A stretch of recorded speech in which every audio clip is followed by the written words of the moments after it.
नमस्कार, मैं हूं डॉक्टर नशरा खान चौधरी और एक बार फिर से आप सभी का स्वागत है हमारी इस खास पेशकश में STN टॉक शो। आज इस प्रोग्राम के जरिए हम बात करेंगे महिलाओं की। आज हम बात करेंगे महिलाओं पर हो रहे अत्याचार की। महिलाओं को सॉफ्ट टारगेट समझा जाता है और ऐसे में उन पर लगातार अत्याचार और अपराध उनसे जुड़कर होते रहते हैं।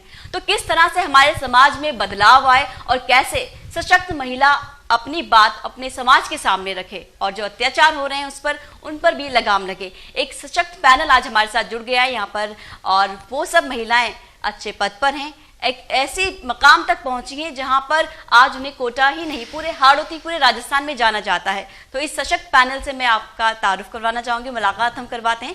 सबसे पहले हम प्रोग्राम में स्वागत करते हैं डॉक्टर अर्शी इकबाल का। निसंतानता रोग विशेषज्ञ ये हैं और पूरे हाड़ौती में अपनी पहचान ये रखती हैं। आगे बढ़ते हैं, हम आपको मिलवाएंगे एक और जाना पहचाना चेहरा। वकालत के क्षेत्र में एक खास ही पहचान रखती हैं, महिला वकील के तौर पर जानी जाती हैं कल्पना शर्मा, एडवोकेट कल्पना शर्मा जी। आगे बढ़ते हैं, प्रज्ञा मेहता जी, ये प्रेसिडेंट है रोटरी क्लब कोटा की, ट्रेनर और मोटिवेटर भी हैं। प्रोग्राम में आगे हम तारुफ करवाना चाहेंगे डॉक्टर CP सिंह जी से। लेप्रोस्कोपिक सर्जन हैं और पहले हाड़ौती ही नहीं पूरे राजस्थान के पहले लेप्रोस्कोपिक सर्जन के तौर पर इन्होंने अपनी पहचान बनाई और आज पूरा राजस्थान इन्हें जानता है। आगे बढ़ते हुए मैम आपकी मुलाकात करवाना चाहूँगी डॉली मदनानी जी से। लायंस क्लब समर्थ की ये मेंबर हैं और होटल रेलेंटिनो के ओनर हैं, एक बिजनेस वुमेन के तौर पर जानी जाती हैं। आइए आगे बढ़ते हैं और हम मिलवाते हैं आपको डॉक्टर गुलाब कंवर से, senior professor medical college Kota से ये हैं और अपनी एक ख़ास पहचान इन्होंने बनाई हुई है। साथ ही साथ हमारे साथ प्रोग्राम में जुड़ गई हैं नफीस अख्तर जी, ये पूर्व महिला बाल विकास अधिकारी हैं और काफ़ी जानी पहचानी ये एक शख्स है, एक शख्सियत हैं जो कि कोटा में पहचानी जाती हैं। आगे बढ़ते हैं, यहाँ पर हमारे साथ हैं रागिनी चंद्रा जी, चेयरपर्सन समर्थ। तो एक सशक्त पैनल हमारे साथ आज यहाँ पर जुड़ गया है और महिलाओं के मुतालिक हम बात करने वाले हैं। सबसे पहले एडवोकेट कल्पना शर्मा जी से मैं जानना चाहूँगी, बतौर वकील उन्हें कैसा लगता है जब महिलाओं से जुड़े हुए जो मुद्दे हैं सामने आते हैं, महिलाओं पर अत्याचार होते हैं, महिलाओं की जो बातें हैं, एक महिला के तौर पर आप उन्हें कैसे देखती हैं जब पता लगता है कि इस तरह की घटना हुई है। ख़ास तौर पर अगर हम देख ले कुछ दिन पहले ही डबल मर्डर एक हमारे सामने आया है और उसके पहले जनवरी में भी एक ऐसी घटना हुई थी जो कि शर्मसार करती है समाज को।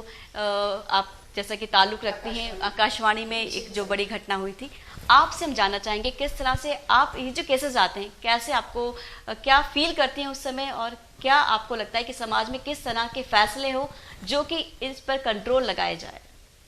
देखिए, सबसे बड़ी बात तो ये है कि चैरिटी बिगिंस एट होम। महिलाओं को घर में सशक्त वातावरण दिया जाए तो जब घर में सशक्त होंगी, बालिका शुरू से सशक्त होगी तो वह हर पहलू पर सशक्त होगी और सशक्तता से अपने लिए खड़ी होगी। मेरे पास जो महिलाएं आती हैं जी जी, अधिकतर मैं फैमिली मैटर में डील करती हूँ। जो महिलाएं आती हैं, निश्चित रूप से हमारे पास जब कोई महिला आएगी तो वो सब तरफ से अपने सोर्स टटोल के कहीं पर भी जो भी कोई फैमिली का मैटर में किसी भी तरह से कोशिश कर लेगी कि समझौता हो जाए और जब नहीं होगा अल्टीमेटली रास्ता होगा कोर्ट का, न्यायालय का, तब वो हमारे पास आएगी। तो उसके बारे में तो ये जितने भी कानून महिलाओं के लिए बने हुए हैं वो महिलाओं के लिए ही क्यों बने हैं, क्योंकि महिलाएं प्रताड़ित हैं और रोज़ नए नए कानून बनते जा रहे हैं। 2013 में कानून बन गया निर्भया कांड पर। बिल्कुल। तो लेकिन जो अभी हम जो डबल मर्डर की बात कर रहे हैं ये हम सब आम महिलाओं से जुड़ी हुई बात है।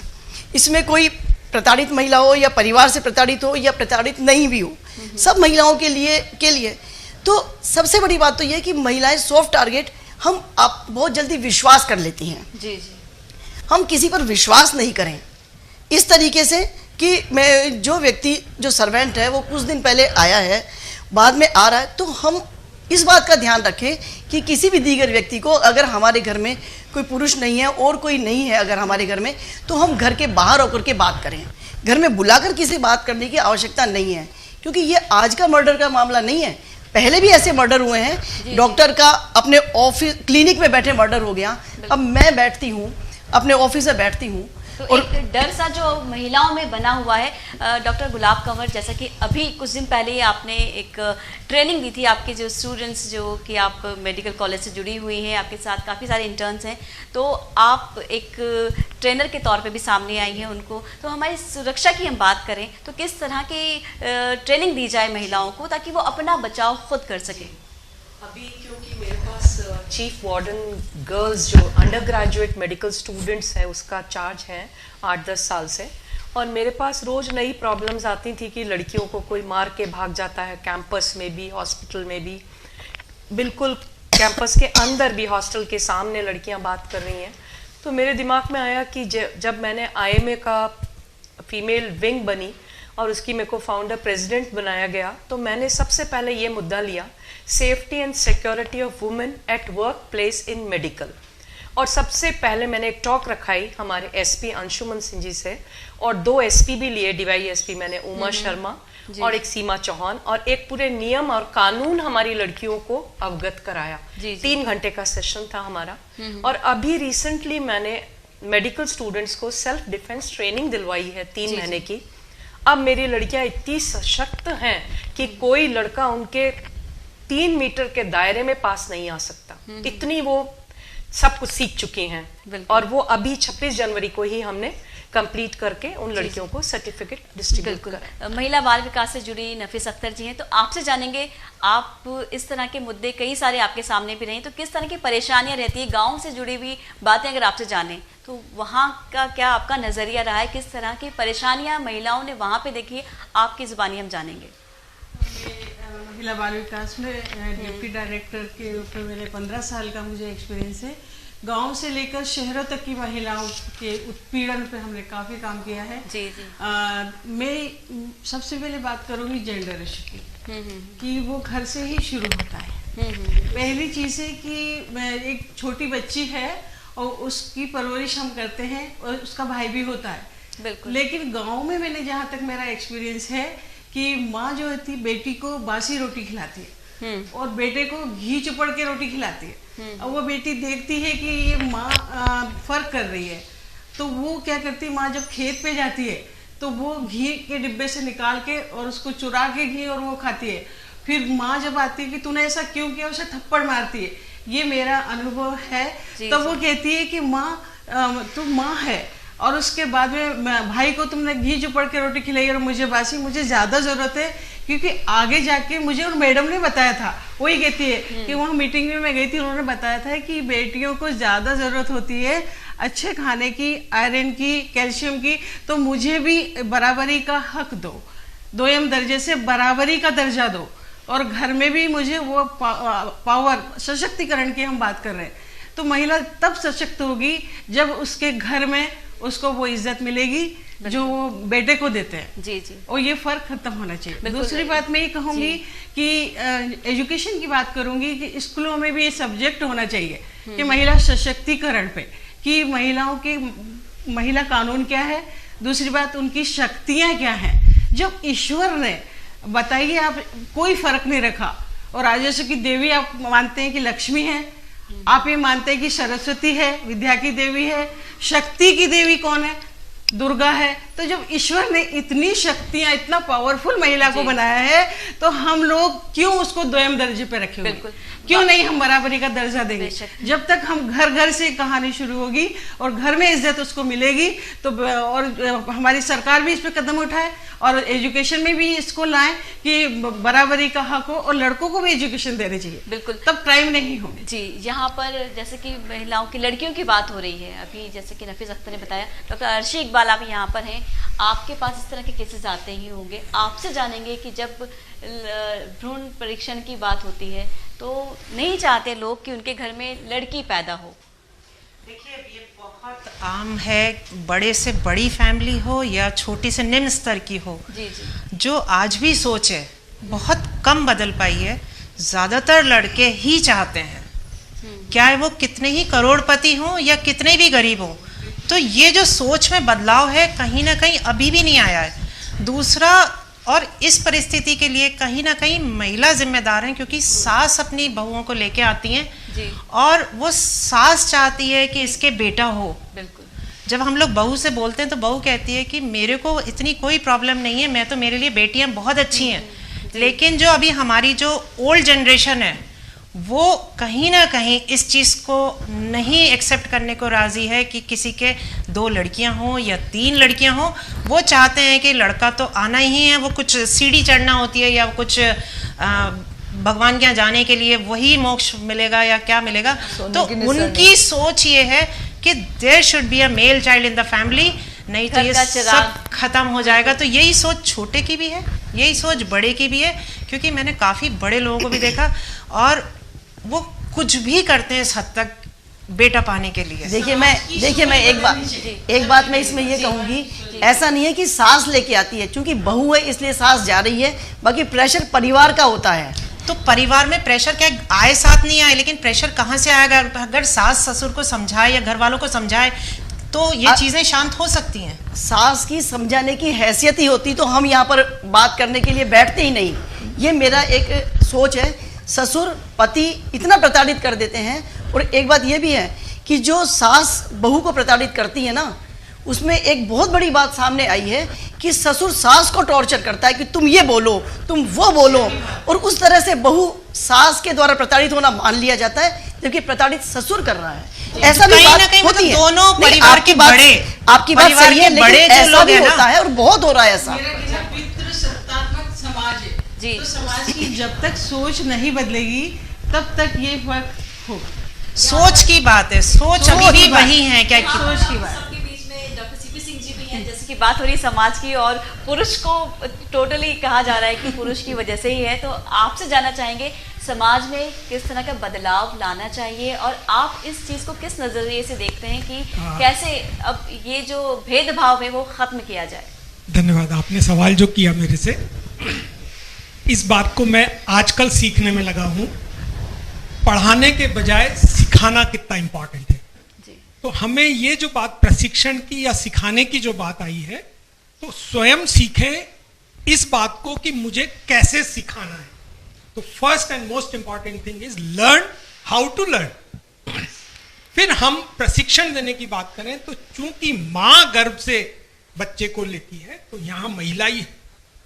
अभी गर्भवती महिला क्या प्रशिक्षित है, कैसे उसको भोजन लेना है, कैसे उसको अपने गर्भ में स्थित शिशु को पालना है। यहाँ पर लेकिन जो समस्या है, लड़की है तो नहीं चाहिए, अभी नहीं है लड़की और लड़का, अभी तो है ही नहीं गर्भ में लड़की और लड़का, अभी वो गर्भवती हुई है। यदि उसे ये प्रशिक्षण मिल जाए कि तू मां बनेगी इसके जन्म देने पर ही, उससे पहले तो वो लड़की है, बिल्कुल मां है ही नहीं। तो यदि हम प्रशिक्षण की बात करें, पहला पॉइंट अवेयरनेस जो आप कर रहे हैं, बहुत अच्छी बात है। अवेयर हो जाएं, हम जागरूक हो जाएं, और फिर हम प्रशिक्षित करें। समाज का प्रशिक्षित समाज ही एक उन्नत समाज कहलाता है। व्हाटएवर द परंपरा है, चाहे कैसी भी परंपरा हो, यदि मैं उन परंपराओं को प्रशिक्षित रूप में अपनाता हूं, न कि अप्रशिक्षित रूप में चला आ रहा है उसको नहीं, ट्रेंड वे में। So training is most important.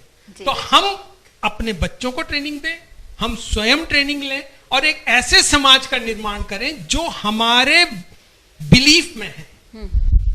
जहां तक महिला उत्पीड़न की बात है, हमने अनेक कहानियां पढ़ी हैं। बिल्कुल। द्रौपदी के उत्पीड़न से लेके सीताहरण तक की हमने कहानियां पढ़ी, और हर महिला को, रामराज की यदि हम बात करें तो राम ने अपनी पत्नी को भेज दिया है। तो हमारे बिलीफ में यह है। तो जब मेरा बिलीफ, मेरा विश्वास वो है, तो मेरा व्यवहार भी वैसा ही होना, ये मेडिकल माइंड कहता है। सो हमें प्रशिक्षण पर जोर देना चाहिए। मैं तो आजकल इसी बात पे जोर देता हूं कि training training and training. Practice makes man perfect, but important thing is right practice makes man rightly perfect. जैसी प्रैक्टिस करोगे वैसे हो जाओगे, रॉन्ग प्रैक्टिस रॉन्ग परफेक्ट। तो हिट मिस ट्रायल एरर नहीं। प्रज्ञा मेहता जी भी यहाँ पर हैं एज ए ट्रेनर आप, और मोटिवेशन भी आप रहता है आपसे लोगों को। तो आप इसको किस तरह से, महिलाओं के सशक्तिकरण की हम बात करें, आप इसे किस नज़रिए से देखती हैं? देखिए, सबसे पहले महिलाओं की सशक्तिकरण के अंदर जो सबसे बड़ा बैरियर है वो ये है कि उनको छूट नहीं दी जाती कि वो अपने डिसीजंस ले सकें, और उनके ऊपर जजमेंट करना, कोई भी कटाक्ष करना, कोई भी टिप्पणी करना, सब लोग अपना हक मानते हैं। वो लेडीज और जेंट्स उसमें दोनों बराबर रहते हैं। हम महिलाएं भी आपस में या महिलाओं के ऊपर कटाक्ष करने में कोई देर नहीं लगाती हैं, और जेंट्स तो अपना एकदम जन से अधिकारी मानते हैं कि हम कुछ भी बोल सकते हैं, कुछ भी कर सकते हैं। तो ये तो सबसे बड़ी प्रॉब्लम है कि शुरू से एक बच्ची जब होती है और एक बच्चा जब होता है, उन दोनों के अंदर सबसे पहले तो जो आपने बात करी थी, डिफरेंस नहीं होना चाहिए। ये जब डिफरेंस पेरेंट्स नहीं करते हैं, वो ही उसको सशक्तिकरण देता है। वो शक्ति आती ही उस बच्ची में वहां से है, क्योंकि उसके साथ में कभी भेदभाव नहीं हुआ, तो वो ये सोचती है कि हाँ मैं समर्थ हूं। मैं आप इसी बात पे मैं आ रही हूँ। हम लोगों ने अभी जो बात हुई कि पुरुष प्रधान बना रखा है, और पुराना अगर हम पढ़ते हैं, जैसे मैंने जब लॉ भी करा था तब मैं वो सारा एंशिएंट वो मैं जब पढ़ रही थी, तो बहुत हंसी आती थी और साथ साथ इतना दुख और गुस्सा भी होता था कि चैटल के अंदर वुमेन को भी लिया गया है। ओनरशिप, वुमेन को ओनरशिप में मानते हैं, यानी कि पुरुष बता सकता है तुम बाहर जाओगी या नहीं जाओगी, तुम बात करोगी या नहीं करोगी, तुम ये सोच भी सकती हो या नहीं सोच सकती, उस पे भी अंकुश उसके लगा हुआ है। स्वतंत्रता सिर्फ कुछ करने की तो बहुत दूर की बात है, सोचने तक की स्वतंत्रता हम एक औरत को, लड़की को हम नहीं देते हैं। बच्ची जब होती है, वो बाहर जाती है, उसको कुछ ड्रेस पहनना है, कुछ है, तो माँ, आपने बोला था कि पिताजी, लेकिन पिताजी वगैरह से पहले तो माँ ही सब हैंडल कर लेती है। कई बातें तो पिताजी तक पहुंचती भी नहीं है। ऐसा क्यों करा है, लड़कियों के जैसे क्यों नहीं बैठी हो, पाँव ऐसे क्यों करे हुए हैं, ये क्यों है, मतलब उसकी बॉडी की एक एक सिर से लेके पाँव तक की एक एक की समीक्षा करी हुई होती है। हम जैसे ही देखते हैं, हम उसको डिफरेंट बॉडी पार्ट्स के रूप में देखते हैं। हम उसको एज अ पर्सन हम देख ही नहीं रहे। जब हम एज अ पर्सन हम उसको देखते ही नहीं है, तो हम उसको एज अ पर्सन, उसकी इंडिविजुअलिटी को रिस्पेक्ट कहाँ दे रहे हैं? जब हम उसको रिस्पेक्ट ही नहीं दे रहे, तो उसके अंदर वो सोच ही नहीं डेवलप हो पाती कि मैं कुछ कर सकती हूँ। वो हमेशा सैंक्शन चाहती है। अच्छा, मेरी मम्मी बोल रही है कि हाँ ये सही है, समाज वाले बोल रहे हैं कि भाई ये सही है, सास ससुर बोल रहे हैं, वो हर एक से बोलती है हाँ मैंने सही करा ना, ओके टिक, ये मेरा सही है, तो अब मेरे को यही काम करना चाहिए। जैसे ही बोल यूं किसी ने करा, उसी समय वो सहम जाती है। तो ये सारी चीज़ों से बाहर निकालने के लिए पहले तो हमें एजुकेशन की तो ज़रूरत है ही। जैसे ट्रेनिंग, आप दोनों ने बात करी, ट्रेनिंग बहुत इंपॉर्टेंट है, बिहेवियर के अंदर उनके लाना बहुत ज़रूरी है। और सबसे बड़ी बात है, हर चीज़ में हम ये देखते हैं, भले ही रेप केसेस हो, भले ही कोई भी केसेस हो, हम क्या बोलते हैं, उसने इनवाइट किया होगा। हम ये जो हर चीज़ का जो ठीकरा फोड़ने की जो लड़की पे कोशिश कर रहे हैं ना, उसको बदलें। जिसने गलती करी है, अब उसके ऊपर फोकस करें, भाई तूने क्यों किया, तेरे साथ क्यों हुआ, नहीं तूने क्यों किया। ये वो माइंडसेट को जो चेंज करना, जो हमको बॉयज पे फोकस लाना बहुत इंपॉर्टेंट हो गया है। आज बहुत सिनेरियो भी बदला है, शादियों के अंदर में भी देखते हैं, लड़कियों को हमने ग्रूम करना शुरू करा, हमारी लड़कियां स्मार्टर भी हो रही है, लेकिन लड़के उस हिसाब से स्मार्ट ही नहीं हो रहे। लड़के उस हिसाब से उनका सोच ही नहीं बदल रहा, वो उनको टैकल ही नहीं कर पा रहे, बल्कि और वायलेंट रिलेशनशिप, बल्कि कितना ज्यादा आप देख रहे होंगे कितना बढ़ गया। तो हमें बच्चों को फ्रॉम द वेरी बिगिनिंग एक दूसरे को रिस्पेक्ट करना, जेंडर डजंट मैटर, आप इंडिविजुअल्स हैं और as individuals we need to be respected, ये बहुत ज्यादा जरूरी है। जैसे कि मालूम है, हम किशोर बालिका की ट्रेनिंग करते थे, तो काफी बच्चियां अवेयर हो जाती थी, लेकिन किशोर बालक की भी ट्रेनिंग होनी चाहिए स्कूलों में, ताकि वो नहीं छेड़ेंगे। लड़का छेड़ता है, जब वो स्कूल जाती है तो माँ बाप क्या करते हैं गाँव में, लड़की की पढ़ाई छुड़ा देते हैं। ये जो बात मैं बोल रही हूँ कि फोकस हम शिफ्ट करें कि जो गलत कर रहा है उसको बताना शुरू करें हम। आपकी इस बात पर मैं अभी जो 2 मैटर हुए हैं कि एक लड़की को छेड़छाड़ के मामले में रिपोर्ट दर्ज करवाई थाने पे और अल्टीमेटली उसने सुसाइड किया। अभी रिसेंटली 2-3 दिन पहले वापस ये मैटर हुआ। तो इसमें यह है कि एक तो परिवार तो साथ था उनका, ऐसा नहीं कि परिवार ने साथ नहीं दिया हो, लेकिन उसने सोसाइटी की बात नहीं, लेकिन उनको ये अवेयरनेस शायद नहीं होगी कि अगर थाने में मेरी सुनवाई नहीं हुई है तो मैं एसपी ऑफिस जा सकती हूँ, मैं आईजी ऑफिस जा सकती हूँ, मैं महिला सुरक्षा सलाह केंद्र में जा सकती हूँ, मैं कलेक्टर साहब के यहाँ पर कलेक्ट्रेट में जाकर के अपनी बात रख सकती हूँ। कहीं भी बात रखी जा सकती थी और माता और पिता उनके साथ थे, और अगर ये बात रखी जाती तो आज वो बालिकाएं, बड़ा अफसोस होता है कि एक छेड़छाड़ की बात पे बालिका ने अपनी जान दे दी। समाज की बात तो बात की है, क्योंकि जब माता पिता साथ है तो समाज का कोई डर नहीं होता है। माता पिता बिल्कुल साथ थे। हमारे मारवाड़ियों में कहते हैं घर के उड़ाए देवी देवता उड़ जाते हैं, लेकिन अगर घर वाले साथ है तो किसी समाज की आवश्यकता नहीं है। और आजकल ये जो अंतरधर्म और अंतर जातीय विवाह हो रहे हैं, ये परिवार वाले साथ हैं तभी तो हो रहे हैं। तो परिवार में वापस बहुत बड़ा चेंज आ रहा है, बालिकाओं के प्रति चेंज आ रहा है और ज्यादा हाँ, जरूरत है। लेकिन आवश्यकता सिर्फ एक बात की है जो अपन सबके बीच में कि हम परिवार में अपने लड़के को इस बारे में बताएं कि तुम्हें रेस्पेक्ट करना है। और सबसे बड़ी बात, अगर फादर अपनी वाइफ का रेस्पेक्ट करेंगे तो बेटा सीखेगा, और जब बेटा सीखेगा तो वो बहन का करेगा, तो बाहर भी वो जो बालिकाएं, जो भी महिलाएं दिखेंगी वो भी उसको इसी तरह से दिखेगी। संस्कार सिखाने से नहीं आते हैं, संस्कार देखने से आते हैं। हम क्या देख रहे हैं, हम जो देखते हैं वही हम सीखते हैं। डोली जी, आपसे जानेंगे, एक बिजनेस विमेन के तौर पे आप जानी जाती हैं, आप भी कई सारे अवेयरनेस प्रोग्राम भी चलाती हैं, तो किस तरह की परेशानियां आती हैं, आप अपना नज़रिया आप हमें बताएं। जैसे सब लोगों ने बात की कि जो समाज है ये एक पुरुष प्रधान समाज है। बिल्कुल। जब लड़की पैदा होती है तो अपने घर में रहती है, तो फादर के उसमें रहती है जी। शादी करती है तो हस्बैंड के उसमें आ जाती है। पहले फादर रूल करते हैं, बाद में हस्बैंड्स रूल करते हैं। बट आजकल वही पुरुष प्रधान समाज है, इसीलिए वो पीढ़ी दर पीढ़ी ये सब चीज़ें चलती चली जा रही हैं। लेकिन आजकल मुझे जैसा लगता है कि आजकल थोड़ा बहुत अब चेंज आने लगा है।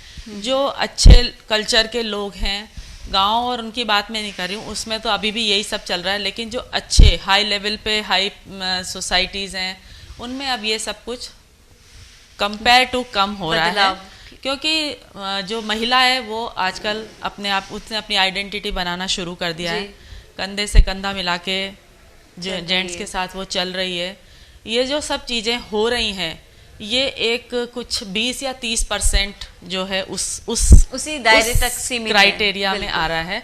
बाकी जो 70% है, आज आप हैं, हम हैं, हमारी अपनी एक आइडेंटिटी है, हम लोग इन चीज़ों को रोकने की भी कोशिश कर रहे हैं। और मेरे ख्याल से अभी जो रिसेंट ये हुआ, तो इसमें वो लेडी भी, मुझे नहीं लगता वो लेडी कोई वो होगी, अच्छे घर से थी वो लेडी और वो बोल्ड भी थी, लेकिन उसके ही सर्वेंट ने उसके घर में आके वो उनका कुछ आपसी मामला होगा, इस वजह से उसकी जान गई। लेकिन फिर भी वो लेडी बोल्ड थी, उसने अपने बचाव के लिए कुछ ना कुछ तो किया ही होगा। जी जी। तो जहाँ बचाव की हम बात कर रहे हैं, तो क्या इस तरह की ये बचाव की बात नहीं कहना चाहूँगी कि हम जो आजकल ये मोबाइल की जो संस्कृति है, इसके कारण हम इतने अलूफ हो गए हैं कि अगर परिवार में 4 मेंबर घर में डाइनिंग टेबल पे भी बैठे हैं तो हम सिर्फ और सिर्फ अपने मोबाइल में देखते रहते हैं। और तो पड़ोसी के बारे में हमें कुछ पता नहीं है। हमें अपने पड़ोसी, जो सोशलाइजेशन जो पहले था, हमें उसी कल्चर में वापस आना पड़ेगा। हमें सोशल होना पड़ेगा, पड़ोस में क्या हो रहा है, हम कहाँ जा रहे हैं, इस बारे में बात हमें करनी चाहिए। और हम कहीं भी जाते हैं, अभी कल एक व्हाट्सएप आया जिसमें ये था कि सोशल मीडिया पे एक आदमी ने अपनी डॉटर को पहली बार स्कूल भेजा और फेसबुक पे अपलोड कर दिया, my daughter is first day in the school. और उसको किसी व्यक्ति ने फ़ोटो खींचा और जाके स्कूल में ये कह दिया कि मैं इस बच्ची का चाचा हूँ, ये फ़ोटो है, अभी बच्ची को मुझे दिलवा दीजिए। अब वो सोशल मीडिया ने कितना नुकसान कर दिया।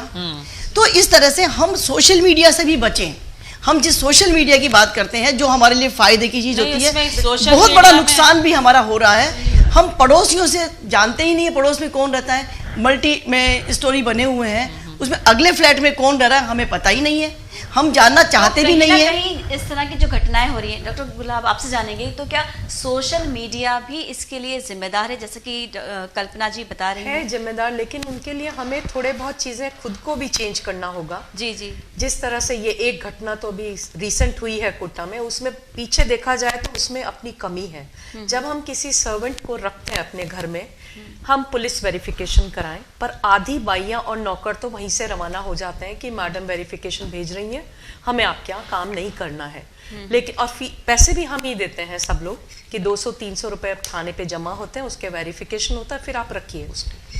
पर ऐसा हम कितने लोग कर रहे हैं आप देख लीजिए, 1% भी नहीं।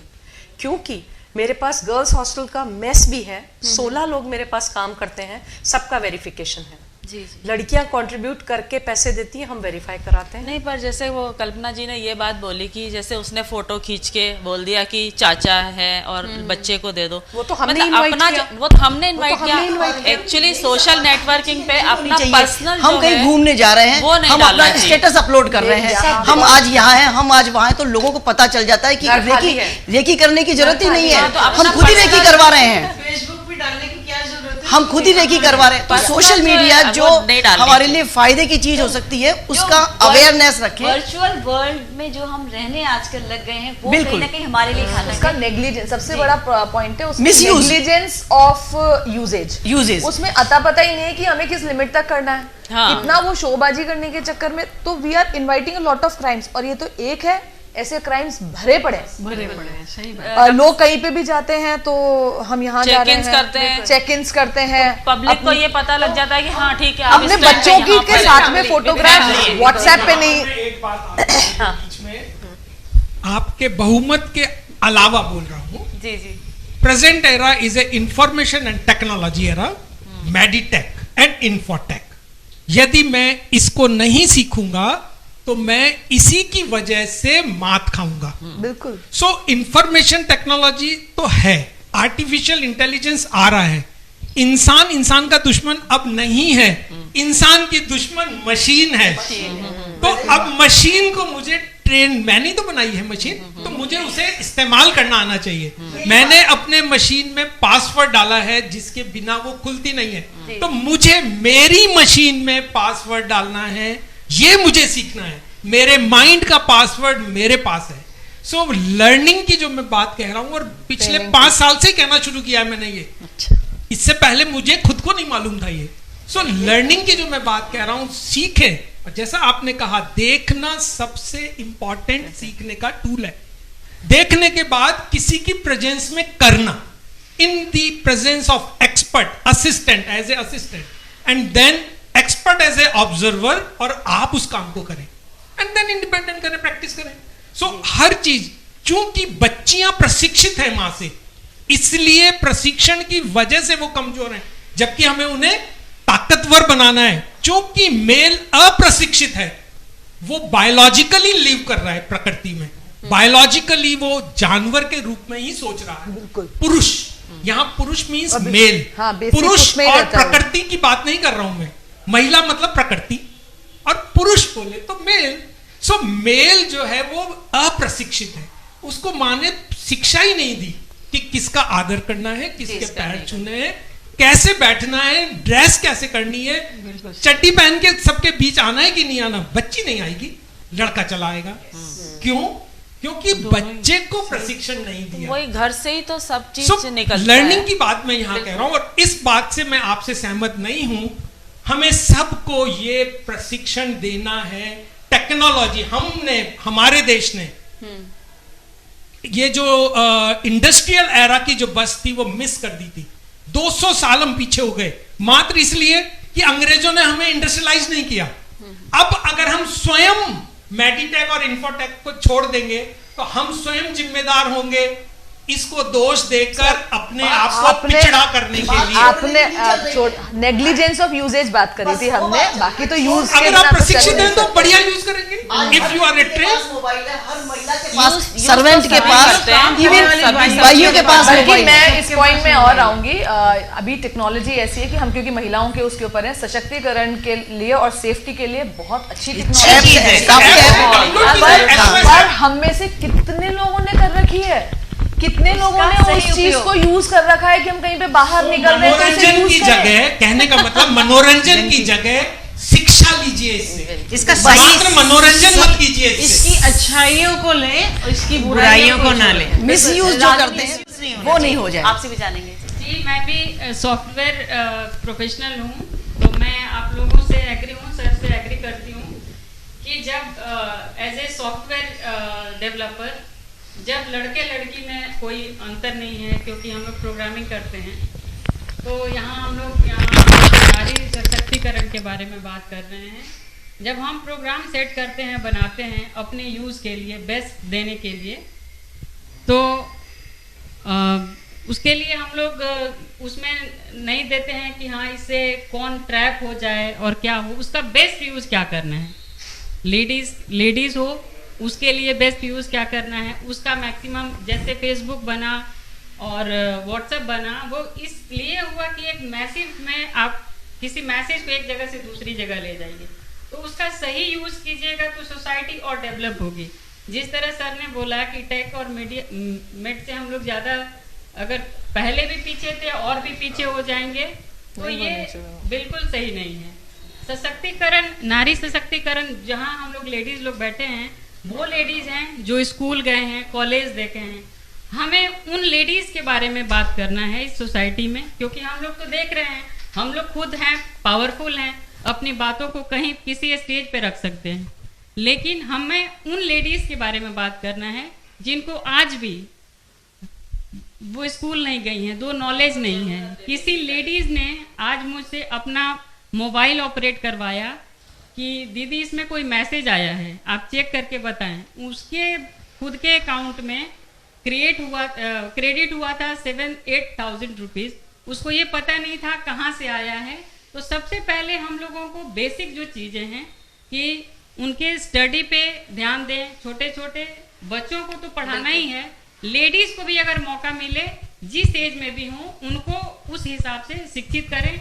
यही रियल मायने में नारी का शिक्षा के बगैर हम आपने जो बात कही है ना, जो चिट्ठी पहले पढ़वाती थी किसी से, डाकिए से, वो आपसे मैसेज पढ़वाया, वो की वही सिमिलर वही चीजें हो गई। तो किसी लेडीज को बहुत मात्रा में नहीं, रेयर मात्रा में है कि पढ़वा रहे हैं। जी,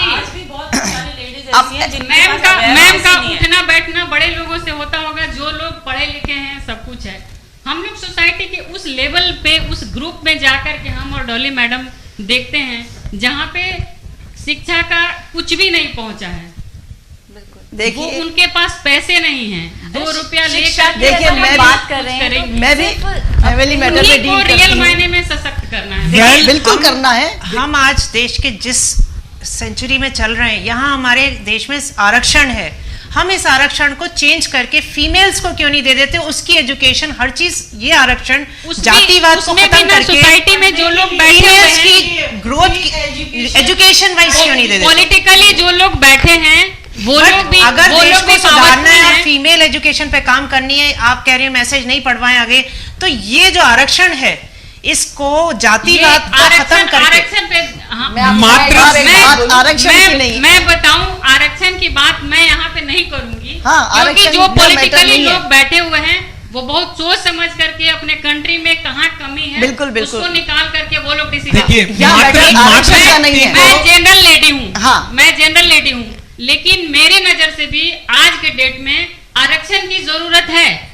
नहीं, तो उसका एक लेवल होना चाहिए, क्राइटेरिया जरूर सुनिए, आरक्षण की बात को रोकिए, प्लीज आरक्षण की बात को आरक्षण की बात नहीं करें। मैं यहाँ रोक के ये कहना, आरक्षण ही होना चाहिए, सुनिए, इंडिपेंडेंट लेडीज पैसे के रूप में हो, कुछ भी उनका निर्णय लेने में उनकी स्वतंत्रता हो। Basic level of education must for females and free of cost. बहुत अच्छी बात कही। देखिए, मैंने यही बोला कि गर्ल्स अगर कम एज में है उसको पढ़ाइए, it should be a compulsion to teach a female. मैं जो संदेश देना चाहता हूँ वो सुनिए please, please please please please सुनिए, मैसेज सुनिए। मैं जो आपकी बातों से जो मैसेज निकाला, वेल एजुकेटेड माइंड के बजाय, या साथ साथ, बजाय नहीं कहना हूं, वेल एजुकेटेड माइंड के साथ साथ वेल फॉर्म्ड माइंड बनाना है हमें। वो माँ की जिम्मेदारी है कि वो अपने बच्चों की वेल फॉर्म्ड माइंड बनाए, वेल ट्रेन्ड माइंड बनाए, माइंडफुल। आप माँ पर ही मत डालिए, आप माँ पर मत, सब पर है, और जहाँ पर माँ और पिता नहीं है, इस समाज पर भी है। अगर हम तो तब बनेगा जब मदर पढ़ी लिखी हो। हाँ, माइंड तो है। मेरी माँ अनपढ़ थी, पर उसने जो संस्कार दिए उसका पढ़ाई से कोई लेना देना नहीं है। और संस्कार परिवार से आते हैं, इसमें कोई माँ लेना देना नहीं पढ़ाई से। हम सब well formed mind rather than well educated देखिए mind। डॉक्टर साहब, हम हर बात में माँ के ऊपर माँ को गिल्ट नहीं बना दे, माँ को ये करना चाहिए, माँ को ये करना चाहिए, ऐसा नहीं करें। माँ के साथ पिता भी है, माँ तो ऑलरेडी माँ के साथ पिता भी है, परिवार में। अच्छा, चोट लगने पर क्या मुंह से निकलता है? चोट लगेगी तो क्या देखिए, निकलेगा? ये बातें बोलने की है। एक चीज मैं बोलना पे चाहूंगी। सवाल उठाए जा रहे हैं कि माँ जिस तरह से परवरिश, अगर माँ जैसे देगी, डॉक्टर सीपी सिंह जी का ये कहना है कि हमें बचपन से जो परवरिश मिलती है, जो तरबियत दी जाती है, अगर उस पर थोड़ा सा और वर्क किया जाए तो एक अच्छा समाज तब निकल कर आ सकता है। जी, एक आपको कंपैरिजन बताता हूँ। जी। आज कोई भी घर में मीन्स एक जना जो घर पे है, काकी एक पिक्चर आई थी, घर पे जो है वो घर संभाल रहा है, वो महिला है या पुरुष है, whosoever जो घर संभाल रहा है। एक है जो धन उपार्जन कर रहा है, किसान है, चाहे एग्रीकल्चर है, चाहे टीएन का, सो वो पुरुष है। चाहे इसको रिवर्स कर लीजिए, मेल फीमेल को रिवर्स कर लीजिए, जो घर पर रह रहा है और जो कमाई कर रहा है। बच्चे को नाश्ते से लेके खाना खिलाने तक टीवी ऑन, खाना सामने।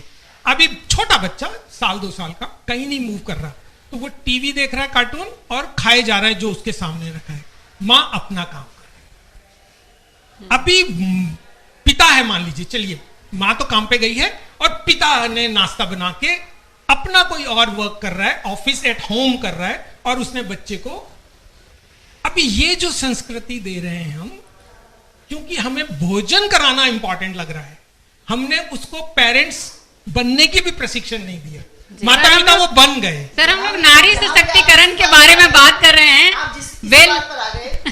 मीडिया जो है, मोबाइल जो है, इसमें जो हम कार्टून देख रहे हैं वो गलत है। तो हम वही वाली बात है कि इसका यूटिलाइजेशन सही नहीं हो रहा है, बात यही है। नहीं सही हो रहा है। मैं इस बात के लिए रुकी इसीलिए गया था, सुनिए, मैं रुकी इसीलिए गया था कि मैं रुकने के बाद यही चाहता था ऐसे आंसर आए। एक मैंने बचपन में कहानी पढ़ी, कृष्ण को उसने बांध दिया उसकी माँ ने एक डोलची से, चूंकि वो अपने काम पे लग गई, उसके पास टीवी नहीं था, उसने उसको बांध दिया कि ये इधर उधर भागेगा नहीं। जी, जी। और साथ में जो भी खाने को देना था दे दिया, पर वो गुड़क गुड़क गुड़क करके उसने 2 पेड़ गिरा दिए। कहानी सबने पढ़ी है। माँ हो चाहे कोई भी पालक हो, वो बच्चे को सुरक्षित ही रखना चाहता है ताकि वो उसकी आंखों के सामने ही रहे। सुरक्षा हमारा पहला नैसर्गिक स्वभाव है। Reproduction and safety, these 2 are the basic biological need. Biological need है, इसमें कोई लॉजिक काम नहीं करता। सर, ये दोनों हो गया। हम लोग यहाँ जो बैठे हैं जो वो लेडीज वो वीमेन पावरमेंट के लिए बात कर रहे हैं। हाँ। हम लोग अगर पावरफुल हो गए तो खुद अपनी रक्षा कर पावरफुल होने से सेफ होते हैं। सेफ पावरफुल कितने पावरफुल लोगों के मर्डर हुए, कितने राष्ट्रपति मारे गए, देखिए डॉक्टर साहब, एक सेकंड डॉक्टर साहब, हम यहाँ पर एक दूसरे की बात को काटने के लिए नहीं बैठे हैं कि अच्छा आपने ये कहा, मुझे पता था आप ये कहोगे, अब मैं इसका ये जवाब, ऐसा मत कीजिए। ये एक अपन सोशल मीडिया बात करने के लिए बैठे हुए हैं। हाँ, अपने सुझाव रखना चाहते हैं। हम बदलाव करके समाज में एक नया समाज हम विकसित करें, जहाँ पर सभी को जो दर्जा मिलना चाहिए, खासतौर पर महिलाओं की हम बात करें, तो हम एजुकेशन की हम बात करें, प्रशिक्षण की हम बात करें, तो क्या आपको नहीं लगता कि इस तरह का भी एक पीरियड होना चाहिए कक्षा में, जहाँ पर एक समाज से जुड़ी हुई बातें हों, एक जो स्तर है हमारे बच्चों का जो रहता है, उन्हें ये समझाया जाए कि लड़का लड़की में अंतर नहीं होता, और उन्हें ऐसी शिक्षा दी जाए जहाँ पे सेल्फ डिफेंस की बात भी हो, जहाँ पर हमारे जो परवरिश की बात आ रही है, उन्हें वो सब कुछ समझाया जाए। लेकिन सबसे बड़ी बात है चैरिटी बिगिंस एट होम। घर में जो समझाएंगे उससे समझेंगे, और किसी बाहर, अगर जैसे आपने कहा कि बाहर समझा भी दिया मैम ने, लेकिन वो घर में चोरी करके खा रही है, तो घर में इस बात को समझाया जाए। और आपके माध्यम से अवेयरनेस के प्रोग्राम है कि डबल मर्डर हो गया तो हम क्या क्या सिक्योरिटी ले सकते हैं, और लोग जैसे हम कहीं जा रहे हैं तो हम किसी को बताएं नहीं, ये अवेयरनेस का प्रोग्राम है ये, कि जितना हम अवेयर हो जाएं उतने ही हम सशक्त हो जाएंगे। जितने हम शिक्षित होंगे, जितने हम मोबाइल का सही यूज़ कर पाएंगे, उतने ही हम सशक्त होंगे। एक मोबाइल का जो यूज़ है, मैं कहती हूँ 50% मैटर परिवार में, जो परिवार टूट रहे हैं मोबाइल के मिसयूज के कारण टूट रहे हैं। एक दूसरे पति पत्नी में जो मोबाइल के कारण इनसिक्योरिटी आ रही है, पता नहीं क्या किससे बात कर रही है, पता नहीं किससे बात कर रहा है, अनावश्यक रूप से शक करके और परिवार टूट रहे हैं। तो बात यहाँ पर यह है कि इन चीज़ों का सही तरह से उपयोग किया जाए। और जैसे मान लीजिए कि कोई व्यक्ति आ रहा है, हम किसी को सर्वेंट को रख लिया और उसको बाद में हम छोड़ दिया, थोड़े दिन दोबारा वो आ रहा है, तो उसको घर में बुलाने की, इन सब बातों से हम ये शिक्षा लें, उसको घर में अंदर लाने की जरूरत नहीं है। हम बाहर खड़े होकर बात कर सकते हैं, ताकि, और जब बाहर खड़े होकर बात करेंगे तो उसकी इतनी हिम्मत नहीं पड़ेगी कि वो कुछ भी कर सके। ये हमें सिक्योरिटी सेफ्टी पॉइंट में अवेयरनेस की बातें हैं। अब मैं एक छोटी सी बात और बताना चाहूँगी। नीचे हमारे 2 MR रहते हैं, 2 बच्चे एक कमरे में रहते हैं। एक बार सुबह सुबह फ़ोन आया, घंटी बजी घर की, और आया कि मैं रोहित का भाई। मैंने कहा कहाँ से आए? बोले मैं रोहित का भाई हूँ। अब मैं उसको जानती नहीं कि मेरे घर में जो रोहित रह रहा है उसका भाई है। मैंने जाकर के, मैं जाती तो सीधा गेट खोल सकती थी, मैंने गेट नहीं खोला, सीधा सुबह सुबह का टाइम था, मैंने जब रोहित को बोला, मैंने कहा रोहित तुम देखो तुम्हारा भाई आया है क्या, अगर आया है तो गेट खोलो, नहीं तो ये स्पर ऑफ द मोमेंट हमें अलर्ट होना भी जरूरी है। और ये सारी चीज़ें हमको, जो परिवार में सशक्तता, परिवार में जो दोयम दर्जे की नहीं हो, परिवार में हमको एक ऐसा माहौल मिले कि नहीं तुम किसी से कम नहीं हो, तभी हम ये बातें उपज सकती हैं, तभी हम सोच सकते हैं। मैं एक चीज कहना चाहूंगी सिर्फ, हम यहाँ पे क्योंकि काफी इधर उधर बहुत घूमे हैं आज टॉपिक के अंदर, हम बात कर रहे थे कि फीमेल्स का ऐसा स्टेटस क्यों है, और ये भी बात आई थी कि बच्चियां नहीं चाहते हैं क्योंकि उनको लड़के चाहिए, वो घर का चिराग होते हैं। पर एक चीज हमने सोची कि हमारी जब बेटियां होती है ना, तो हमें बेटियां तो बहुत अच्छी लगती है, लेकिन हमको सबसे बड़ा डर होता है कि जब वो बहू बन के जाएगी ना, तब क्या होगा उसके साथ। तो शायद एक एस्पेक्ट ये बहुत बड़ा है कि हम बेटी पढ़ाओ, बेटी बचाओ, हम बोले बहू को अच्छे से ट्रीट करो। बिल्कुल सही। ये बहू का जो रूप जाएगा ना, सबसे ज्यादा डर हर पेरेंट को ये होता है कि वो शादी करके कैसे होएगी, क्या करेगी, उसके चक्कर में वो स्टार्टिंग से वो चाहते ही नहीं कि बेटी हो। तो हमें यहाँ पे भी बैलेंस करने की बहुत जरूरत है कि भाई बहू को अच्छे से ट्रीट किया जाना है। यहाँ पर डोली जी हमारे साथ है, इतना बड़ा एग्जाम्पल है, इनकी बहू मिसेस इंडिया भी रह चुकी हैं, तो इनसे सीखने को हमें मिलता है कि मेरा जाना ना होता है, मैं जी, तो ऐसा आइडियल बहू और सास का पहली बार देखा है। जी जी जी, मैं हमेशा बोलती हूँ कि आप लोग जैसा अगर सोसाइटी में सास बहू का जोड़ी होना, तो सारे लोग खुश होंगे। तो वाकई असल में क्या है, आजकल की सास, जैसे डोली जी हैं, सास समझदार हो गई। पहले की जो सास थी उसमें ये होता था कि हमारे साथ टॉर्चर हुआ है तो हम भी ऐसा करेंगे। मैम ऐसा कुछ भी नहीं है, आज सास भी समझदार। हम निकले हैं तो सबसे बड़ा रोल मेरी सासू जी का ही है। जी जी, बहुत बड़ा है। मैं उनको यही बोलती हूँ, अपनी मम्मी के साथ तो मैं 20 साल रही हूँ, यहाँ पे मैं 25 साल ऑलरेडी रह चुकी हूँ। आज मैं ही जो एडवोकेट हूँ, बाहर निकले तो कैसे मेरे सास ससुर के कारण, मेरे ससुर एडवोकेट थे और मैं आज एडवोकेट हूँ, तो उनके आशीर्वाद, उनके कारण से परिवार का सहयोग मिलता है, तभी हो पाता है। सास बहू वाला टॉपिक हम बाद में लाएंगे, आज हम बात कर रहे हैं जब फीमेल की फ्रेंड बनी, नशराहा जी फीमेल की फ्रेंड बनी, आपने हम सबको बुलाया, अगर वो हमारी फ्रेंड नहीं होती तो हम हमारे को भी उसी में रहना पड़ता। जी, अगर आज हमारे इन लॉज हमको फ्रीडम नहीं देते या हमको सपोर्ट नहीं करते तो हम यहाँ आज हम यहाँ नहीं बैठे होते। इसी तरह अगर हमारी डॉटर इन लॉ हमारे घर में शादी करके आई है तो वो भी हमारे लिए बेटी है ना, तो हम उनका फ्रीडम क्यों वो करेंगे, कल को वो भी कहीं ऐसी ही जगह पे आपको मिलेंगी। बहुत बढ़िया, live the legacy and leave legacy. Yes,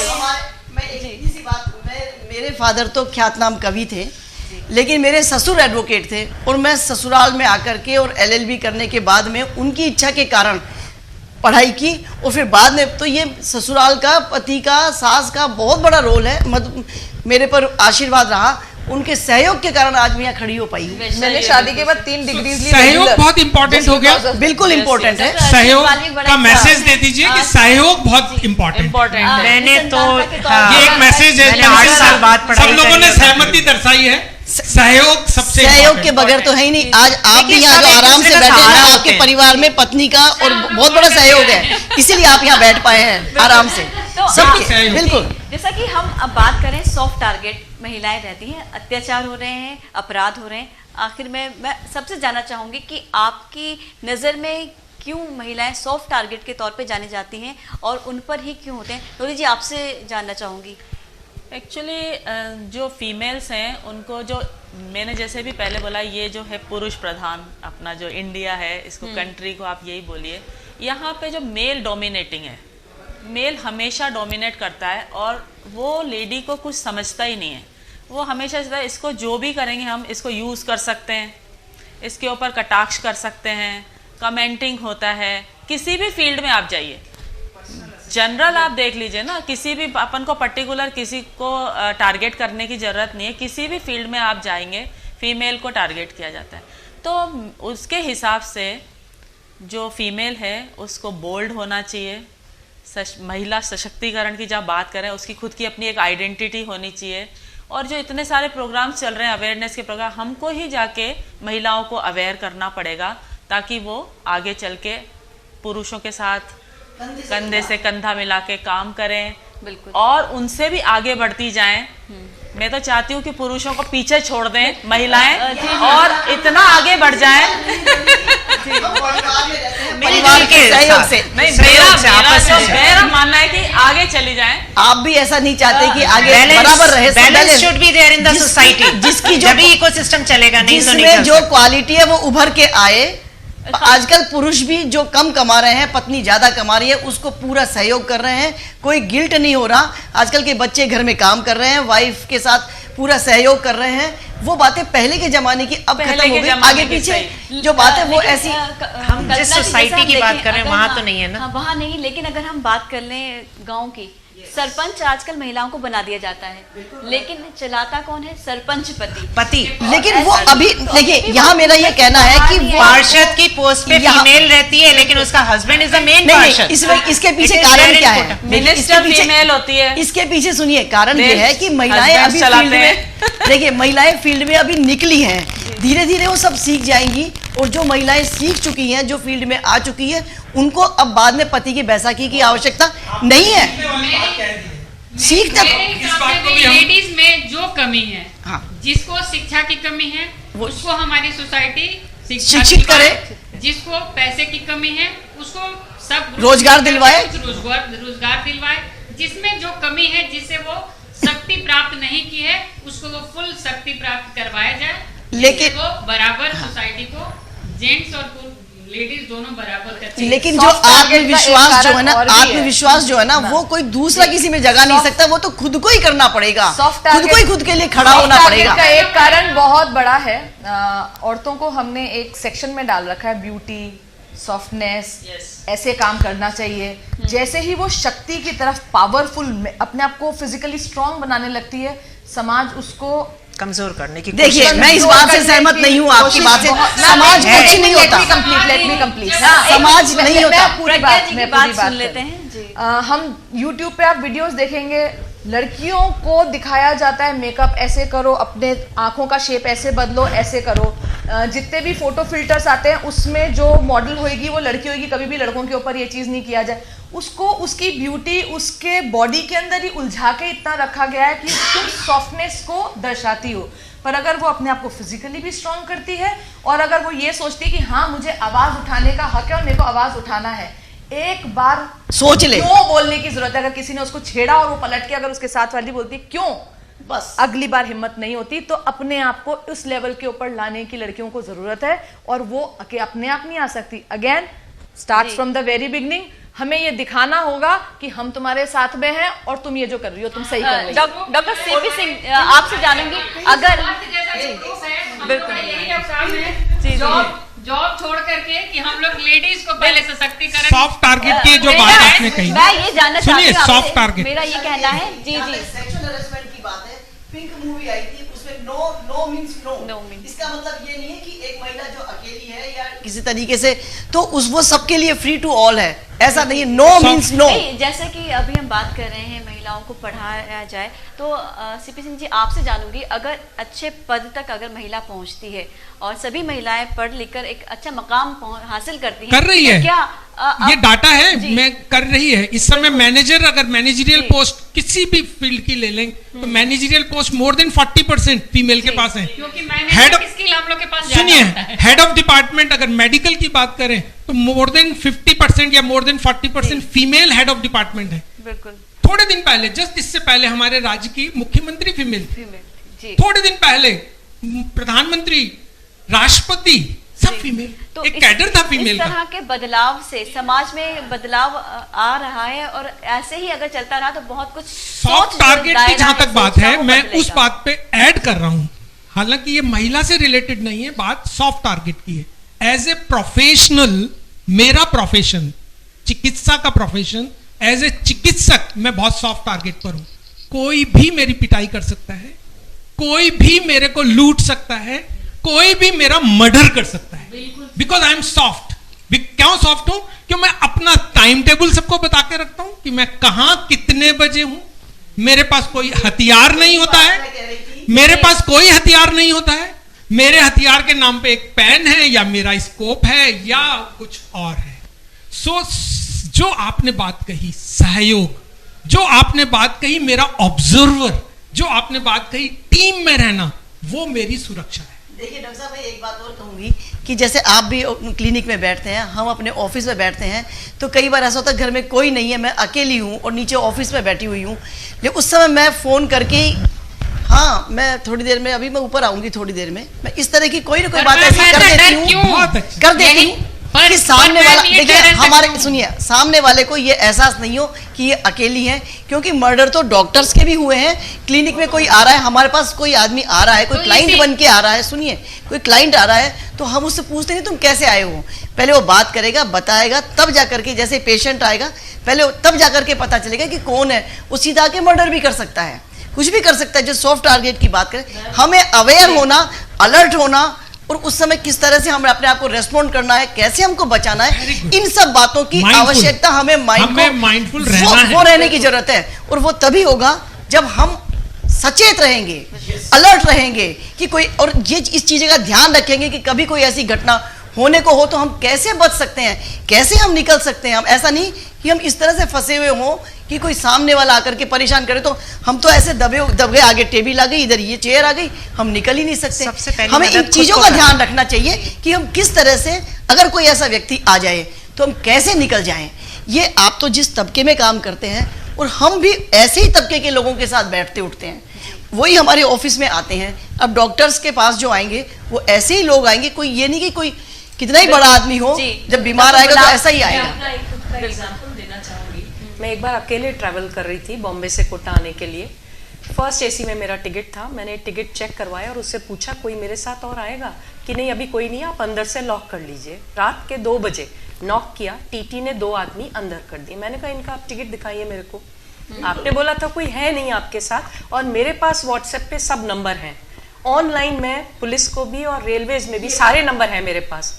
he went came back, उन दोनों को बाहर निकाला, मैंने अंदर से बंद किया। तो I was saved because of my own alertness and my own knowledge. आपकी बात से कि चाहे आपके पास नंबर नहीं भी होते, लेकिन आप सामने वाले को ये शो कर दो कि मेरे पास ये है, और आप यूं कर दीजिए, आप अलर्ट कर दीजिए। छोटी छोटी सावधानियां जो है ना, वो दुर्घटनाएं, छोटी छोटी आदत में डालनी चाहिए सावधानी। छोटी सी ऐसी मैसेज है, कोई भी बच्ची या बच्चा ऑटो रिक्शा में सफर करता है घर से स्टेशन या बाजार के लिए, पहले नंबर नोट करे फिर बैठे और फोन कर ले, जस्ट नंबर नोट करे, अब अननेसेसरी फोन कर लो, ड्राइवर अपने आप अलर्ट हो जाएगा। हाँ बस नहीं, आप नंबर भी नोट नहीं करें, आप फोन कर ले, हाँ मैं इस नंबर बैठी हूँ, मैं यहाँ जा रही हूँ, आ रही हूँ, सावधानियां अगले आदमी को उसी से पता चले। बिल्कुल सुरक्षित। जैसे मैं बहुत ज्यादा अकेले ट्रैवल करती हूँ, तो मैं कहीं पर भी जाती हूँ तो मैं जैसे ही पहुंचती हूँ वैसे ही फोन करती हूँ। मैं ऑटो में बैठती हूँ, उसमें मैं पीछे उसकी फोटो खींचती हूँ, ऑटो वाले से ही पूछ के वापस अपने हस्बैंड को मैसेज करती हूँ, जिसके यहाँ पे मैं पहुंचने वाली हूँ उसको मैं वो व्हाट्सएप पे फोटो भेजती हूँ, क्योंकि अकेले तो ट्रैवल करना है, कौन सी ट्रेन से जा रही हूँ, उसका टाइमिंग्स क्या है, मेरे साथ आसपास कैसे लोग हैं, मैं क्या कर रही हूँ। तो ये सिक्योरिटी मतलब खुद को करना पड़ेगा। सिक्योरिटी तो अपने खुद को ही रखना होता है। पुरुष हो, समान लगता है, डर समान, हमें नहीं लगता, हम कभी नहीं डरे अकेले जाने में, कभी भी नहीं डरे। लेकिन डर तो नहीं बात डर की नहीं है और डरने की जरूरत भी नहीं है। कभी किसी के साथ, जैसे अभी कल बस में ही, आज बस ही जल गई, तो क्या हादसा तो कहीं भी कुछ भी हो सकता है, इसलिए डरने की जरूरत नहीं है। हम बात कर रहे हैं हम बात कर रहे हैं उन क्राइम्स की जो कि स्पेसिफिकली औरतों के साथ में होते हैं, नॉट इन जनरल। तो क्यों स्पेसिफिकली औरतों के साथ में होता है कि छेड़खानी हो गई या रेप हो गया या मोलेस्टेशन हो गया या घर में उसके साथ में हिंसा हो गई, वो सॉफ्ट टारगेट क्यों है? लेट अस फोकस, क्योंकि ये है हमारा मेन। देखिए आपकी जो बात है ना, आपने जो बात कही, मैं इसमें एक बात, आप ही की बात बहुत एप्रिशिएबल बात है, तो आगे ये बात कहना चाहती हूँ, जब कभी किसी का रेप हो जाता है, जो आपने, जो रेपिस्ट है वो तो आराम से घूम रहा है और उसके लिए उसके घर वाले भी कुछ नहीं, और जिसका रेप हो रहा, जो विक्टिम है, उसको हम सब मिलके भी विक्टिम बना देते हैं। तो वही बात मैंने तो जो शुरू में आप कही ही की थी बात तो कह रही हूँ कि कि लड़कों के आपकी ऊपर जो focus कर रहे हैं आपकी जो बात है ना, लड़कों को सुधारें, उसके लिए लड़कियों को आवश्यकता है कि छोड़ दें हम अपने लड़कों को भी इस बारे में समझाएं। आप ही की बात आगे बढ़ा रही हूँ, बहुत एफआईआर तक दर्ज नहीं होती है। बहुरीबाई का केस था जिसमें आप विशाखा बताइए कि उसकी एफआईआर तक दर्ज नहीं हो रही थी। बहुरीबाई सबसे के पहले केस पर पुलिस ही- में भी ये होना चाहिए कि जब कोई ऐसा केस क्राइम होता है तो वो बिल्कुल सबसे पहले एफआईआर दर्ज करे। हर स्तर पे अब सुझाव उसके लिए मैं देना चाहिए। उसके लिए देखिए, आपके पास ये पुलिस वाला जो पॉइंट आया उसके अंदर ही मैं कर रही थी, फीमेल्स तब सेफ महसूस करती है जब वो थाने में जाती है, वहाँ पे पुलिस ऑफिसर्स होती है। अपने यहाँ पे पुलिस ऑफिसर्स ज्यादातर होती ही नहीं है। जो Females मेल में। ऑफिसर्स होते हैं वो और इतने तरीके के क्वेश्चंस ऐसे पूछते हैं कि वो सोचती है कि जान harassment। एक बार जो हो चुका उसको उन्हें बार बार रीलिव करना पड़ता है। और दूसरी तो पुलिस levels के तो बहुत सारे हैं question- जिस पे जो हमारे कंट्रोल में यहाँ नहीं तो है। हमें क्या इस तरह का हो कि जो भी महिलाओं से जुड़े हुए केस हैं या महिलाओं की जो भी अपराध जो महिला से हो रहा है तो उसकी सुनवाई भी महिला ही करे। ये पुलिस बहुत भी, जरूरी है। जो वहाँ पर है, महिला ही इसमें हो, हम लोग कुछ अधिकारी रोल प्ले कर महिला हो। सकते हैं, देखिए, जैसे जहाँ हम तक- लोग जो सोशल जो ऑर्गेनाइजेशन मैम, वाले जैसे कि हैं। आप वकील हैं, हाँ। आप जो महिलाओं के केस आप बहुत हैंडल काम करते किया हैं, है। तो जो जज जो वहाँ पर होते हैं, क्या वहाँ पर अगर एक महिला अगर बैठेगी तो वो उसकी परेशानी ज्यादा आसानी से समझ सकती है बजाय पुरुष के। महिला पुलिस कहूंगी थाने कि खुले जजेस हुए जो होते हैं ना, इसलिए। जजेस महिला नहीं, पुरुष नहीं, वो जजेस होते हैं, इसलिए ऐसा नहीं। लेकिन जो थाने में जो सुनवाई होती है, अब महिला थाना बना दिया, लेकिन वहाँ केवल 498 के केसेस जो होते हैं ना वो दर्ज होते हैं। जबकि अगर महिला के साथ कहीं कोई छेड़खानी हुई है, कोई परेशानी हुई है, तो उसके लिए वो महिला थाने में नहीं जाएगी, उसके लिए नॉर्मल थाने में जाएगी। और नॉर्मल थाने में नॉर्मल लोग होते हैं, वहाँ महिलाएं भी होती हैं, पुरुष भी होते हैं, लेकिन ऐसा नहीं। वहां पर आवश्यकता है कि महिला अपनी बात को ढंग से रख सके, वहां फीमेल पुलिस होनी चाहिए। लेकिन जज फीमेल हो या गवर्नमेंट का एडवोकेट फीमेल हो, वो मायने नहीं रखता है। कई बार मेल मेंबर्स जो होते हैं, उनका बहुत अच्छा एटीट्यूड होता है, सपोर्टिव होता है। पर लेडीज होने से जो कंप्लेंट करने जा रही है ना, उस समय आवश्यकता उस समय है सपोर्ट की, मोरल सपोर्ट। अभी जो क्राइम की बात अपन कर रहे थे उसमें बताऊंगी, कुछ साल पहले नीलू राणा का जो नीलू राणा कांड हुआ था, कैसे हुआ था। तो पहले अवेयर करना पड़ेगा लड़कियों को भी, वो क्यों जा रही हैं, हाँ। वो कैसे दोस्ती रख रही हैं, और वहां जाने के बाद फिर उनके साथ ये क्राइम हुआ। तो हमें अपनी बच्चियों को ही सिखाना पड़ेगा कि वो कोई गलत राह पे नहीं चले। परिवार से शुरू होगा, सुझाव के रूप में कि परिवार में संवाद रखा जाए, संवाद रखा देखिए, जाए। बच्चों की तब तो आदान मोबाइल भी प्रदान। नहीं थे। यहाँ पर ये क्यों होता है, मेनली क्यों होता है, लड़कियां ज्यादातर क्या होती है, घर में वो जो कुछ भी बात बोलती है उनकी सुन नहीं रहे होते हैं। जैसे उन्हें कोई सिंपैथेटिक ईयर मिलता है या कोई उनको चढ़ाता है या उनको पैम्पर ऐसे करता दिखाता है कि भाई हाँ मेरी इंपॉर्टेंस है इसको, वो उसकी तरफ चले ये जाते महिलाओं हैं। की सबसे ये बड़ी बात है, सबसे बड़ी विश्वास में आने कमजोरी की। जो है वो यहाँ से यहाँ आती है, सही बात है। की बात है। तो इस चीज के इसी का फायदा लड़कियों तो को घर में इसलिए उसको अगर दोस्ती का रिश्ता हो तो शायद इसीलिए ये मैं सब तो एक प्रॉब्लम बात, ना आए। इसीलिए सबसे बड़ी बात यही है कि घर में उसको रिस्पेक्ट दो, घर में उसके वजूद को उसे कबूल करने दो, घर में उसको ये महसूस करने दो हाँ मैं कुछ हूँ। नहीं मैं लड़की लड़का नहीं, मैं इम्पोर्टेंट पर्सन हूँ। मैं भी मेरी भी कोई आइडेंटिटी इसके लिए है। प्रज्ञा अगर लड़की और लड़की समय का मदर और अभाव डॉटर है, का अंत में, रिलेशनशिप भी बहुत मैटर दो करता है। सेकंड हम थोड़ा सा वक्त लेकर, क्योंकि बहुत समय अब कम बचा है, छोटे छोटे सुझाव मैम आपसे शुरू करेंगे। आप 2 लाइन में क्या सुझाव देना मैं ये चाहेंगे? कहना समाज- चाहूंगी जी। कि हमारा बॉडी लैंग्वेज ऐसा होना चाहिए कि हमारे पास कोई फटक नहीं सकता जी तो कोई हमारे पे क्राइम करने की तो हिम्मत ही नहीं बना सकता। बिल्कुल आपसे मेरा। जानेंगे जी। मेरे हिसाब से जो मदर और डॉटर का जो रिलेशनशिप है ना वो फ्रेंडली होना चाहिए, कि जो डॉटर है वो अपनी फीलिंग्स अपनी माँ से एक्सप्रेस कर पाए, और माँ उसको सब चीज़, जब परवरिश अच्छी होगी तो उसके लिए उसको बोल्डनेस भी आएगी, वो बिंदास रहेगी, वो कुछ भी चीज़ करने के लिए और बाहर जाकर लड़ने के लिए बिल्कुल तैयार रहेगी। उसके साथ फिर ऐसा कोई क्राइम हो भी नहीं सकता। जी आपसे जानेंगे। आज की बालिका, आज की सोच बता रही हूँ, सशक्त है। फिर वो ये कहती है कि भैया कहता है कि देहली ना लांघो, तो वो कहती है कि सारे बंधनों की 4 दीवारी को गिराऊंगी, जरा सबसे ये कह दो। मतलब मेरे पे जितने भी बंदिशें लगी हुई हैं और भाई पे नहीं है तो वो सब मैं गिराऊंगी। आज मैं सशक्त हूँ और मैं आगे बढ़ूंगी और मैं अपना रास्ता खुद चुनूंगी। दूसरी बात, आज की महिला क्या सोचती है, हम में हिम्मत, हम में ताकत, हम में पूरा दम है, कोई कह दे औरत जाती, मर्दों से क्या कर। बहुत जी जी। रागिनी जी आपसे भी जानेंगे। मैं तो पहले भी बोला था, मुझे अपने सोसाइटी में जो पावरफुल लेडी हैं उनको छोड़ करके जो बिल्कुल एवरेज हैं, उनमें जो कमियां हैं उनको एक एक को चुन कर खत्म करना है। बिल्कुल, इसके लिए हम लोग निकल चुके हैं। जी डॉक्टर सीपी सिंह जी आपसे। मैं आजकल एक ही मैसेज दे रहा हूँ, मेंटल रिहर्सल, सुरक्षा का एक मेंटल मानसिक रूप से वो रिहर्सल करके रखें, तभी रिफ्लेक्सली वो उस समय उपयोग में ला पाएंगे जब उसे उसकी जरूरत होगी। यदि वो रिहर्सल या मेंटली प्रिपेयर नहीं है, चाहे बॉडी से कितना भी शक्तिशाली हो, आप सुरक्षित नहीं है। बिल्कुल। प्रज्ञा जी। लड़कियों के लिए बोले, औरतों के लिए बोले, सबसे पहले उनको अपनी इम्पोर्टेंस समझना, अपनी स्ट्रेंथ को खुद को रियलाइज करना, ये बहुत ज़रूरी है। और एज सोसाइटी हम वहाँ पे हेल्प कर सकते हैं जब हम बचपन से ही उनको अपने डिसीजन मेकिंग पावर देते हैं और उनको ऑब्जेक्टिफाई, उनको एक बॉडी के रूप में देखना बंद कर देते हैं। तो क्योंकि ये बोलें कि ज़्यादा या कम प्रतिद्वंदी नहीं, पूरक है हम, तुम बिन हम नहीं, हम बिन तुम नहीं।